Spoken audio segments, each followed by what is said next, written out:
They say love conquers all, but what happens when love evaporates without a trace? No fight, no scandal, no affair, just 4 cold sentences whispered in a courtroom. Sometimes, love isn't enough. I don't feel it anymore. I don't want you anymore. Just sign the papers. The words echoed like gunshots in Godwin's ears, and just like that, Linda was gone. No explanations, no goodbyes, no tears. His world didn't just fall apart, it disintegrated. But life has a cruel way of bending fate. And sometimes, when the heart is most broken, destiny begins to speak. What if I told you that this divorce was only the beginning? That what Linda did next would defy all logic, all morality, all limits. This is not just a story. It's a storm of betrayal, obsession, and one forbidden truth that tore a family in two. Sit tight. What you're about to witness will leave you shaken to your soul. Now, let the story begin. The sky over Banana Island was quiet that morning, too quiet for Linda to feel comfortable. She stood on the balcony of her 3-story mansion, staring at the swimming pool below like it held answers. Her robe swayed gently in the wind, but her body stood still. Somewhere in the distance, she could hear the soft hum of a gardener's hedge trimmer, the bark of a neighbor's dog, and the idle murmur of the city waking up. But inside, her world was noiseless, dead silent, almost like the house itself was holding its breath. The building she lived in was every woman's dream, a palace of glass, marble, and money. Chandeliers that looked like falling stars, golden-framed photos of magazine covers she had graced in her modeling years, imported flowers in porcelain vases. Yet everything in it felt colder than the ice in the fridge. She walked barefoot on Italian tiles, but each step sounded louder than it should. The echo was not just physical, it was emotional. She wasn't alone in the house, technically. But emotionally, she may as well have been stranded on a moon. Linda had been married for just under a year to Godwin, a billionaire whose face was known in business circles across Africa, Europe, and now slowly America. He was her husband, yes, but he was also her ghost. Always gone. Always chasing contracts, signing deals, opening offices, and missing every date that ever mattered. At first, she had smiled through it, told herself this was the price of marrying a powerful man. But that morning something in her began to crack. Not loudly, just softly, like a whisper. She walked into the kitchen and poured herself a cup of tea she wouldn't drink. The staff were off that day, something she had requested because she said she needed me time. But me time wasn't the truth. The truth was that she was tired of pretending to be okay.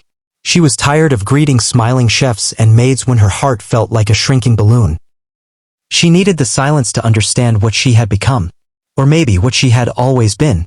Upstairs, the sound of running water reminded her Maston was home. Godwin's only child. His son from his late first wife, who had died of a heart attack 8 years ago. Maston was no child anymore. He was 22, tall like a model, dark like roasted coffee, and had a jawline sharp enough to cut through emotions. He was respectful, quiet, and had a way of making everyone feel seen. Everyone, including her. Linda hadn't noticed the shift at first. How he would brush past her in the hallway close enough for their arms to touch. How his eyes held hers for just a second too long. It wasn't inappropriate, no. Not yet. It was something else. Something unspoken. Something that lived in silence but screamed intention. She hated herself for noticing it. Hated that it made her feel like a schoolgirl. Hated that it made her feel alive. The days were getting longer now. Godwin had been gone for 5 months.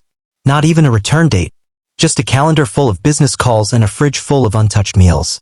He would video call sometimes, mostly in boardrooms with glass walls. "I miss you, baby," he would say. But his voice always came through like a delay in a live show, late and distant. He'd promised to make it up to her. He always did. Then he'd hang up and forget the time difference between Lagos and Paris. That afternoon, Maston came downstairs shirtless, wiping his wet hair with a towel. Linda looked away, pretending to read a magazine. But she wasn't reading. She hadn't read a single line. She was listening to the way his feet hit the stairs, to the way the room warmed up when he entered, to the way her pulse changed. Maston walked past her. Said nothing. But before he turned the corner, he looked back. Their eyes met. Just for a moment. But it was long enough to shake the room. She closed the magazine. Linda tried to distract herself. She joined an online fitness class. Ordered new paintings for the guest room. Took long showers. But everything she did felt like dust covering a wound. It wasn't healing. It was hiding. Each day, she found herself watching Maston more than she should. The way he sliced fruit in the kitchen. The way he stretched before his jogs. The way he hummed to himself when he thought no one was listening. She told herself it was just cabin fever. Too much time indoors. Too much distance from Godwin. But her heart knew better. It wasn't boredom. It was hunger. And it wasn't physical. It was emotional. She wanted to be seen, touched, desired, and not like a trophy wife, like a woman. One evening, during a power outage, the generator took too long to come on. The house sank into darkness. Maston lit candles and brought them to the living room where she sat, trying to hide her shaking hands. "You okay?" he asked softly. She nodded. But inside, her heart was crawling out of her chest. When he turned to leave, her eyes followed the candlelight that danced on his shoulders. That night she couldn't sleep. She tossed and turned. Her pillow felt like a block of concrete. Her skin itched from thoughts she couldn't wash away. At 2 a.m., she walked to the kitchen to get water and found Maston there. Shirtless again, headphones in, swaying slightly to music she couldn't hear. He looked up, took out one earbud. "Couldn't sleep?" he asked. She shook her head. He handed her a glass of water. Their fingers touched. Electricity passed through her. She didn't drink the water. She just stared at it, then at him. He stared back. No one moved, but everything inside them was moving. That was the beginning of the end. Days blurred into nights. Touches became accidental, then intentional. Smiles became longer, conversations deeper. One morning, Linda asked Maston to help her zip up her dress. He took longer than necessary. Her breathing changed. So did his. That night, they had dinner together without speaking much. But the silence was louder than any love song. It didn't happen suddenly. There was no lightning strike. No dramatic kiss. Just a slow, dangerous slide into forbidden territory. One morning, she woke up and realized they had become something. She didn't know the word for it, but she knew it had crossed a line. Godwin called that day. He was in Tokyo. He sent her a photo of the hotel. Said he was thinking of buying property there. She looked at the photo, then at Maston, who sat across the table scrolling on his phone. "Nice hotel," she texted back. Nothing more. That night, Maston and Linda shared a bottle of wine. She laughed more than usual. He touched her arm and didn't remove it. When he leaned closer, her body leaned too. No words were said, but something in the air changed. It wasn't innocent anymore, and neither of them cared. Linda began to dress differently. Softer clothes, bare shoulders, slower movements. She cooked more, laughed more, but it wasn't for Godwin. It was for the son he left behind. Maston didn't fight it anymore. He had stopped pretending. He wasn't acting like a son-in-law. He was acting like a man claiming what had been abandoned. They weren't sneaking around. There was no need. Godwin was never around to notice. The walls had eyes, but the owner had no time to see. 3 weeks later, Linda missed her period. She panicked. Took a test. It glowed with 2 red lines. She sat in the bathroom, staring at it like it was a gun. Maston found her crying and knew. He held her. She didn't push him away. That evening, she made a decision that would change everything. She would not raise her child in shadows.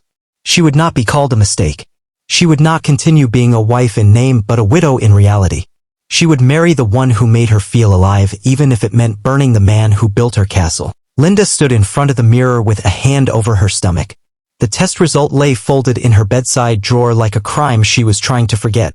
Her face looked the same, her skin flawless, her curves still intact, but something inside her had changed. Something irreversible had taken root. Outside, birds chirped as the city prepared for another bright, sunny day. Inside, a storm gathered with no warning. She opened the curtains and the light poured in like judgment. Maston had gone to the gym that morning. Or maybe he just needed space. He hadn't said much after she told him about the pregnancy. He had held her, yes. Whispered that they would figure it out. But she had seen it in his eyes, a mix of pride and fear. That's how men look when their dreams get too real too fast. She wanted to feel joy. She wanted to believe love was enough. But beneath that desire was a silent scream. Not because of the baby, but because of the reality waiting at her doorstep. Godwin would return someday. Maybe not now, but soon.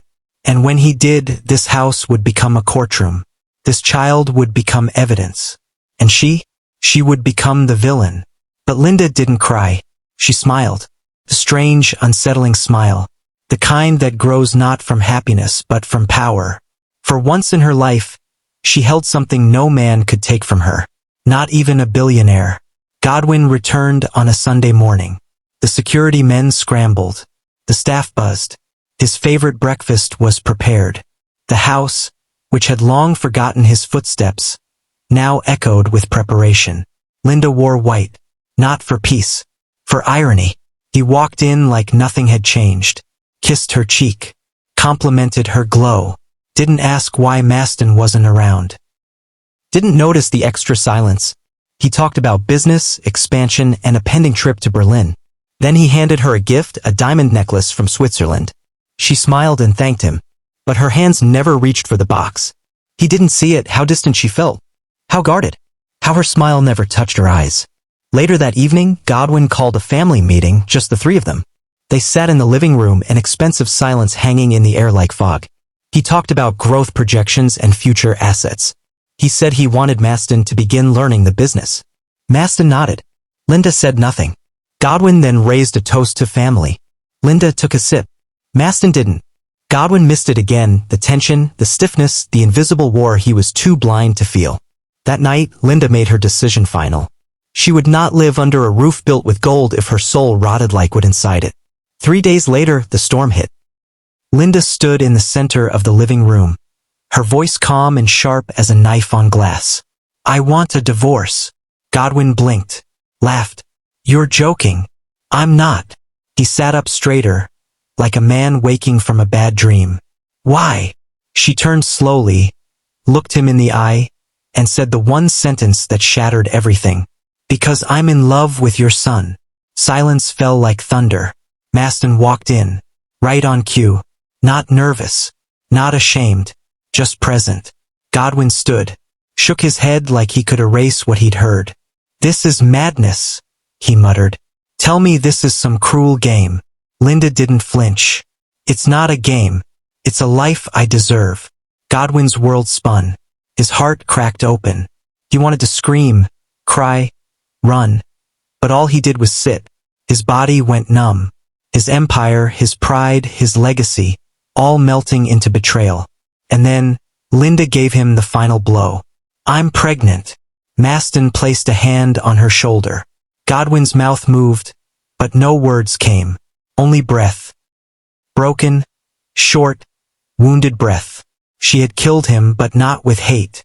With honesty. The courtroom smelled of paper and pride. Godwin sat like a statue, his eyes sunken and dry. Cameras clicked outside. His legal team whispered strategies. But no amount of law could undo what had been done. Linda walked in, radiant and firm. Maston walked behind her, not holding her, but standing as her shadow. The judge asked for her final words. She spoke without notes, without hesitation. You gave me wealth. He gave me love. You gave me gold. He gave me presence. I'm not running away from marriage. I'm running toward meaning. The room shifted. The silence bowed. The gavel hit the wood. Divorce granted. In that moment, Godwin lost more than a wife. He lost a son, a family, a future. And the world saw it live on every blog, every gossip show, every trending hashtag. Graduation cap moral of the story. Wealth without presence is absence dressed in gold. Love that begins in secrets often ends in scars. The heart may forget, but blood remembers. Fire if this story gripped your heart. Like, subscribe and share for more African folktales that reveal the hidden truths we dare not speak. Bell turn on notifications so you don't miss the next shocking twist.